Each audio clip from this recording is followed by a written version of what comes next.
स्वागत है आपको एक बार फिर से मेरे YouTube चैनल पर। तो आज क्लास 12 के रसायन विज्ञान अभ्यास 9 अभ्यास का नाम है उप सहसंयोजक यौगिक में आज हम लोग पढ़ेंगे होमोलैप्टिक संकरण क्या होता है और हेटेरोलैप्टिक संकरण क्या होता है। तो आप सभी विद्यार्थी इसे अपने कॉपी में जरूर नोट कीजिएगा, इसे 2 बार पढ़िएगा तो आपको क्या हो जाएगा, याद हो जाएगा। तो पहले सबसे पहले हेडिंग को नोट कर लेंगे कि होमोलैप्टिक संकरण, इसका दूसरा नाम क्या होता है तो समरूप जो है संकरण। तो समरूप संकरण क्या होता है तो बहुत ही आसान है, कहेंगे आपका वे संकर यौगिक जिनमें जो केंद्रीय धातु परमाणु, अब केंद्रीय धातु परमाणु क्या होता है वो पिछले वीडियो में बताया गया था। तो केंद्रीय धातु परमाणु में एक ही प्रकार से जुड़ा रहेगा, किससे, एक ही प्रकार के लिगेंड से जुड़ा रहता है, उसको क्या कहा जाता है,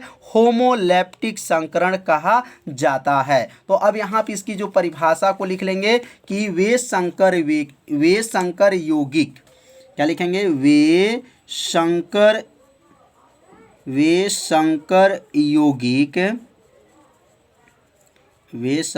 यौगिक जिनमें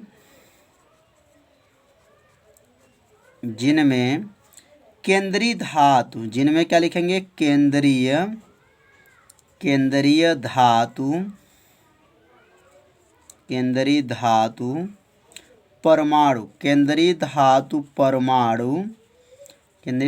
परमाणु एक ही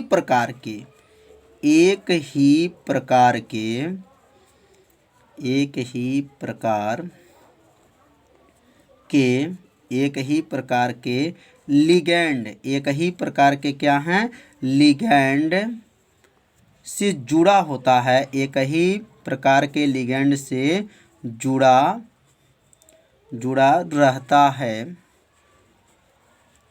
रहता है, उसे क्या कहते हैं तो उसे क्या कहेंगे,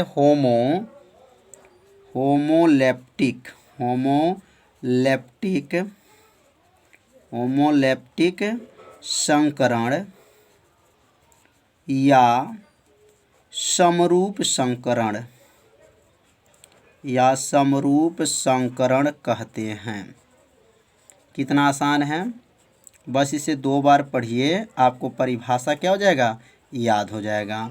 क्या है, वे संकर यौगिक जिनमें केंद्रीय धातु परमाणु, जो केंद्रीय धातु परमाणु क्या होते हैं तो कल के वीडियो में बताया गया था, केंद्रीय धातु परमाणु कि वे परमाणु जो लिगेंड से जुड़े होते हैं उसे केंद्रीय धातु परमाणु कहा जाता है। तो यहाँ केंद्रीय धातु परमाणु एक ही प्रकार के लिगेंड से जुड़ा रहता है, उसे होमोलैप्टिक संकरण या समरूप संकरण कहते हैं। जैसे में अगर यहाँ लिखना चाहेंगे तो जैसे लिख लेंगे,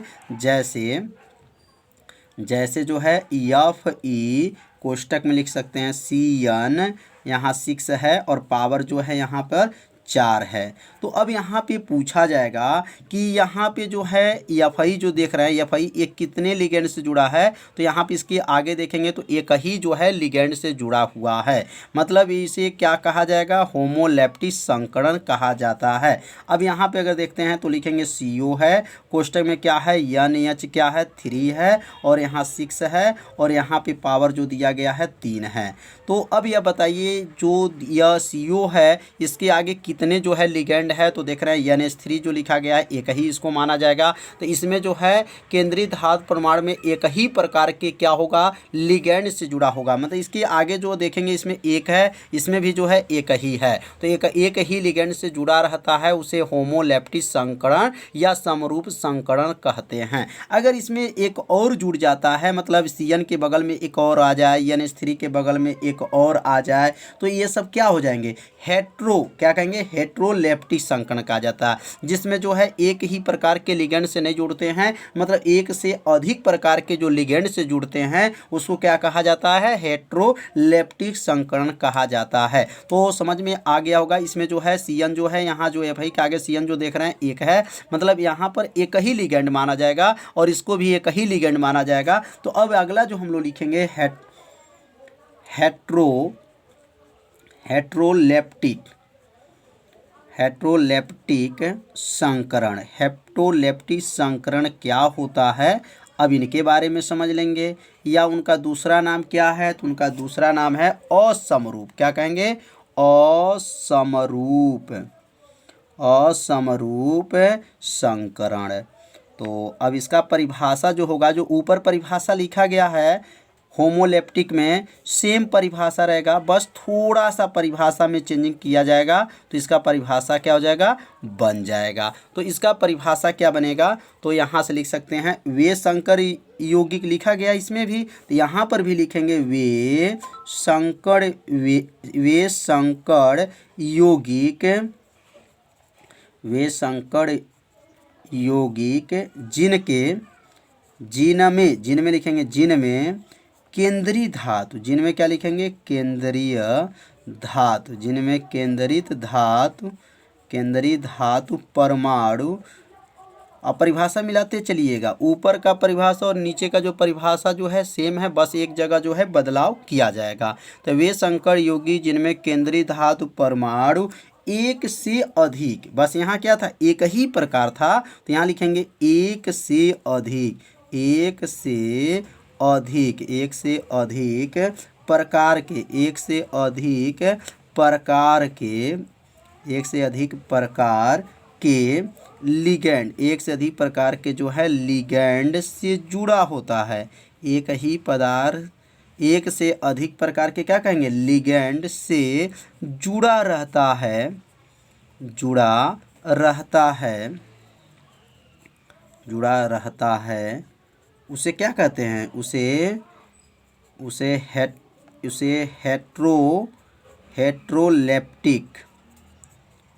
हेट्रोलेप्टिक संकरण या समरूप, या क्या लिखेंगे, या समरूप असमरूप, ध्यान दीजिएगा, असमरूप संकरण कहते हैं, संकरण कहते हैं।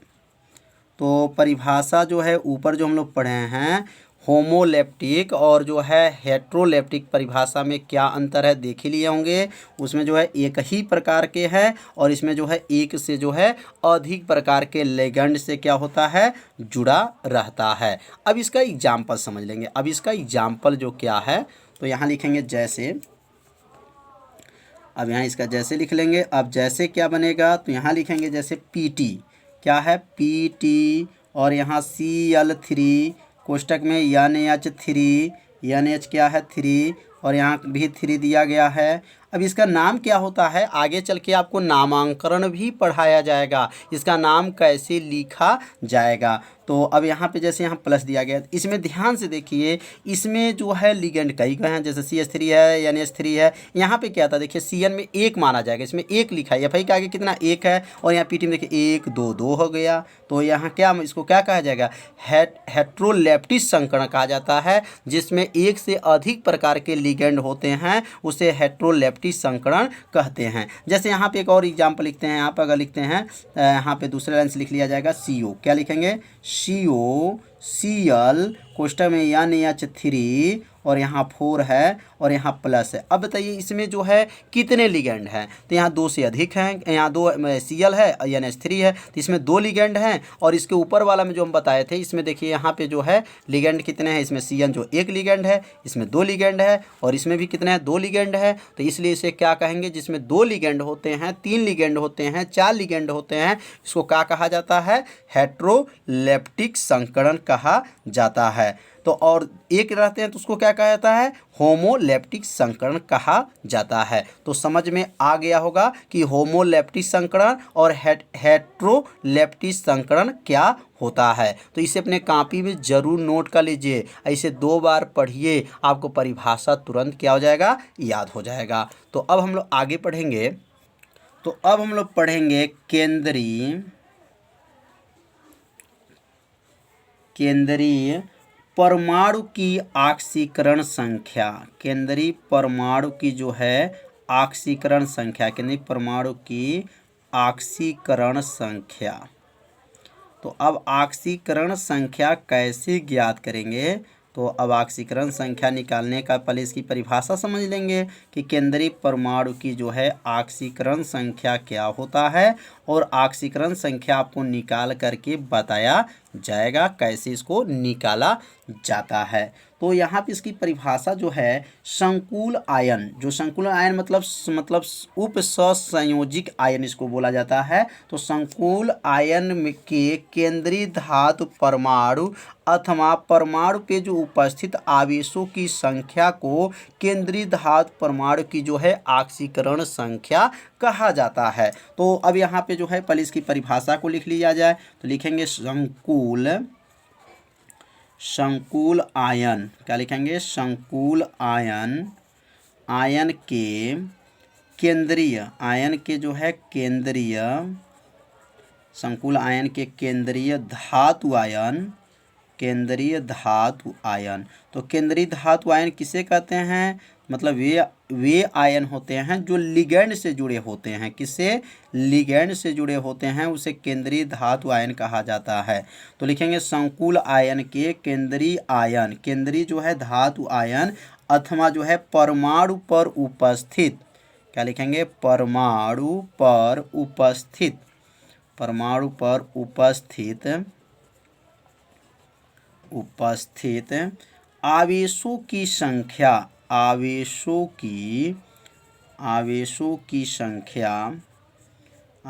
की संख्या जो है क्या कहलाएंगी, केंद्रीय धातु परमाणु, लिखेंगे यहाँ पर केंद्रीय धातु परमाणु, केंद्रीय धातु परमाणु की ऑक्सीकरण संख्या,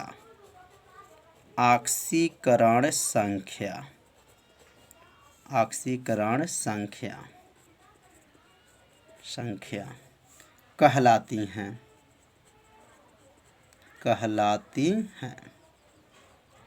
कितना आसान है, तो इसे अपने कॉपी पे जरूर इसको पहले लिख लीजिए। संकुल आयन के केंद्रीय धातु आयन अथवा परमाणु में उपस्थित आवेशों की संख्या केंद्रीय धातु परमाणु के ऑक्सीकरण संख्या कहलाती है। अब इसको कैसे हल किया जाएगा, अब हल करने का इसका तरीका क्या है, जैसे मान लीजिए यहाँ पर दिया गया Cu है और कोष्टक में यहाँ पर NH3 है, NH3 है और यहाँ पे जो है 4 है और यह कोष्टक बंद है और यहाँ पे लिखा गया है SO4 है। इसमें अगर Cu का जो है ऑक्सीकरण संख्या निकालना है तो Cu का ऑक्सीकरण संख्या कैसे निकाला जाएगा, तो अब ये इसका निकालने का जो है कुछ नियम सीख लेंगे और कुछ जो है आप लोग को इसका चार्ज समझेंगे, माने SO4 पे कितना चार्ज होता है, NH3 का जो है ऑक्सीकरण संख्या क्या होता है, आप लोग क्लास 11 में पढ़े होंगे। यदि आप नहीं जानते होंगे तो आप सभी विद्यार्थी जरूर कमेंट कीजिएगा, तो एक वीडियो जो है इसका ऑक्सीकरण संख्या क्या है, NH3 का ऑक्सीकरण संख्या क्या है, Cn का ऑक्सीकरण संख्या क्या है, हाइड्रोजन का ऑक्सीकरण संख्या क्या है, तो एक वीडियो बना करके अपलोड कर दिया जाएगा जिससे आपको अच्छे से समझ में आ जाएगा। अब यहाँ पे Cu का जो है ऑक्सीकरण संख्या हमको ज्ञात करना है, तो यहाँ लिखेंगे इसमें लिखेंगे Cu की, लिखेंगे यहाँ पर Cu की ऑक्सीकरण संख्या जो है X है। Cu की जो हम क्या मान लिए हैं, ऑक्सीकरण जो संख्या है X मान लिए। किसको माना गया है, इसमें Cu का अगर ऑक्सीकरण संख्या निकालते हैं तो लिखेंगे Cu की ऑक्सीकरण संख्या क्या है, X है। यहाँ पे ऑक्सीकरण संख्या X है, क्या है, X। अब यहाँ पे जब Cu का ऑक्सीकरण संख्या X हो गया तो यहाँ पे Cu के नीचे X लिख लेंगे, प्लस कर लेंगे। और अमोनिया जो है NH3 मतलब अमोनिया का ऑक्सीकरण संख्या क्या होता है, 0 होता है। ये फर्स्ट ईयर में पढ़े होंगे, क्लास 11 में। नहीं जानते हैं तो ज़रूर कमेंट कीजिएगा। NH3 का क्या होता है, 0 होता है। यहाँ कितना पावर है, 4 है नीचे, तो 4 से गुणा कर लेंगे, प्लस करते जाएंगे। यहाँ सब प्लस करते जाएंगे, यहाँ सब इंटू दिखाई दे रहा है तो उसको प्लस करते जाएंगे और ये जो पावर नीचे रहता है ना वो गुणा कर लेते हैं, याद रखिएगा। अब NH3 का 0 होता है, यहाँ 4 है तो 4 से गुणा करेंगे। अब SO4 का पे कितना चार्ज होता है, तो SO4 पे जो है -2 चार्ज रहता है, तो -2 ऑक्सीकरण संख्या हो जाएगा। अब बराबर यहाँ पे कोई इसको ऊपर आवेश नहीं दिया है, मतलब पूरे का आवेश नहीं दिया है, इसलिए इस पे क्या लिखेंगे, 0। क्या लिख लेंगे, 0। तो एक बार समझेंगे, Cu का x हो गया, NH3 का 0 होता है, 4 से गुणा करेंगे, प्लस कर लेंगे, यहाँ इंटू है तो प्लस करेंगे, और SO4 का क्या होता है -2 होता है। अब क्या बनेगा, x उतार देंगे, 4 शून्य जो है 0 हो गया, -2 हो गया, बराबर 0 हो गया। 2 को जो है ये 0 को छोड़ देंगे, -2 को जब पक्षांतर करेंगे तो x बराबर जो है +2 आ गया।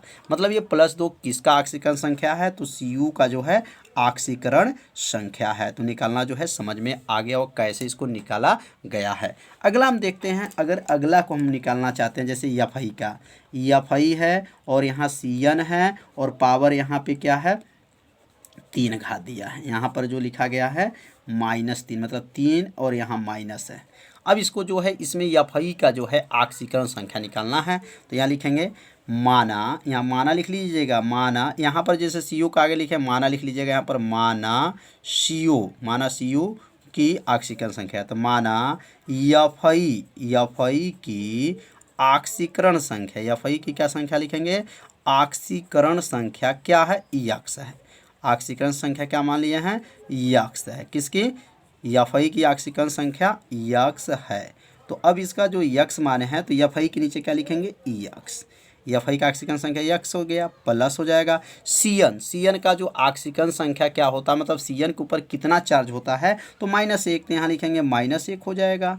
और यह पावर देखिए इसके ऊपर जो दिया है पावर, तो यह क्या करेंगे, बराबर कर लेंगे -3 के, क्या करेंगे, -3 के जो है बराबर कर लेंगे। और यहाँ पे जो है ध्यान दीजिए, Fi Cn यहाँ 6 होता है, क्या होता है, 6 होता है, तो 6 से क्या करेंगे, यहाँ पर 6 से गुणा कर लेंगे, क्या करेंगे, 6 से गुणा, क्योंकि Fi Cn पावर नीचे 6 होता है। तो Fi का तो x हो गया, Cn का जो है -1 हो जाएगा, यहाँ पे 6 से गुणा कर लेंगे, 3, यह 3 माइनस है तो इसलिए -3 के क्या करेंगे, बराबर करेंगे। इसमें 0 के बराबर किए, क्योंकि यहाँ पे कोई चार्ज नहीं दिया था, इसलिए 0 के बराबर है, और ये -3 हो जाएगा। अब x माइनस 6 में 1 का गुणा करिए, -6 हो जाएगा, बराबर जो है -3 हो जाएगा।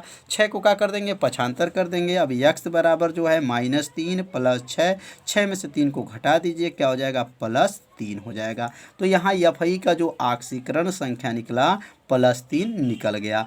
अब इसी प्रकार जो है अगला जो यहाँ पे लिखना लगाना चाहते हैं, तो यहाँ लिख, जैसे आपका H कोष्टक में आपका है AuCl, क्या है, Cl4, इसमें जो है Au का मतलब सोना का जो है आक्सीकरण संख्या निकालना है। तो क्या लिखेंगे, यहाँ पर Au का निकालना है, तो लिखेंगे माना Au का आक्सीकरण संख्या